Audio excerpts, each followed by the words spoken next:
Nanzito, if Omar has already begun to do things differently in free agency, what makes us think he won't in the draft? I think we're trading back and loading up. That's not a bad option. Yeah, it's definitely not a bad option, man. Yeah, some people, like I said, like trading back, loading up on picks. Others like As long trading up and getting just high quality players. You know, it's both methods work. Just depends on what you're trying to go for, man. But yeah, I'm on this thing, man. No expectations. Let Omar cook, man. Omar gonna cook this one. I already feel it. the more I look at this draft, the more I think about it. Trading back does seem pretty logical, and I would be good with it as long as we got one of these top 3 centers, because we could maybe pick up an extra second round pick. That'd be great. You get a corner, you get a receiver in the second round too. I'm all for it. I'm definitely all for it because I think the team is in a good spot. Just how we have our position set up right now. It's only those few things really. Like I don't think we're in a dire position where we gotta trade up. If let's say I'm trying to think of a position. Let's say we didn't have JPJ, then Okay. I think we're talking differently about cornerback. We might be trading up for like a Quinyon Mitchell, but we got a JPJ. We got a safety. We got our edge rusher. We got a good defensive line. Like the only glaring hole was center right now. But you don't need to trade up for center because all those 3 guys should be available to you at 20. Will be available to you at 20. Is there a chance that JPJ, Jackson Powers Johnson, goes before that? Sure, but you'll be able to get your center there.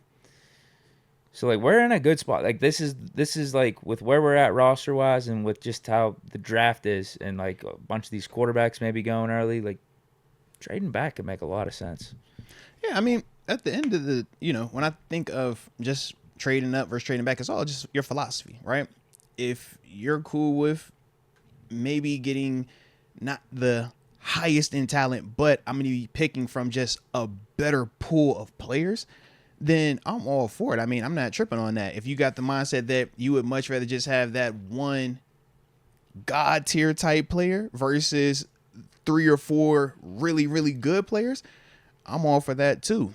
Now, if you're asking me personally, I typically lean with give me the superstar because I've had a lot of experiences where I've seen just as the draft continues on, the dudes don't always pan out. And the further you get into the draft, the more of a risk it is. And that's part of why it's set up like that. And that's why first rounders get the most guaranteed up front because they have the most, it's the least amount of guesswork with those guys. Whereas as you get to the second round, the third round, the fourth round, and so forth, well, all these guys got certain holes in it, right? When we talk Darnell Washington, for example, right? Him in the first round, we're thinking very differently versus where he's drafted at, but we're looking like, well, why did he get drafted here? But then we think about just his immediate impact or to the same extent, the lack thereof in terms of his immediate impact. When you look at first round tight ends around the league, that's the part for me where I'm just asking myself, which one do I want? Would I rather go and get you a Dalton Kincaid in the first, or would I rather do the move Darnell Washington, Connor Hayward, where I feel great about my group, but do I feel like, man, this one guy has already proven that he is that just yet? That's the philosophy.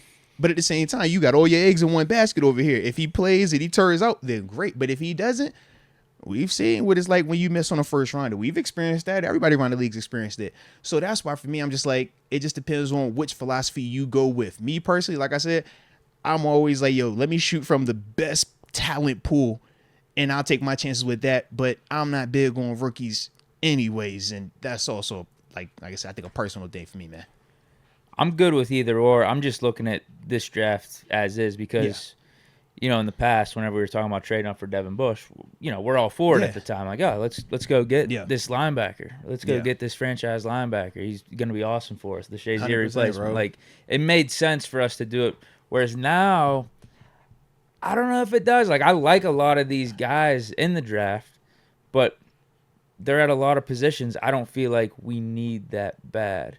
Now, maybe you can make the argument right tackle, Right. J.C. Latham, if you want to trade up a few picks, but I'm locking in on center. Like, that's my thing. And I think all those guys are going to be there when we're sitting at 20. And then you could say, okay, well, 1 or 2 of these guys be here if we trade back too. Yeah. Let's pick up another second-round pick so we could get our receiver, get a corner across JPJ, have them grow up together, and get one of these top 3 centers. Like I could see that being the thing that makes sense. But yeah, if you like a J.C. Latham, because I think that's the only, I guess you could say receiver. It depends on what we do at free agency right now. I'm hard pressed to think you trade up for a receiver right now, unless we sign a center. We need to get some security. What's the next move on the offensive line?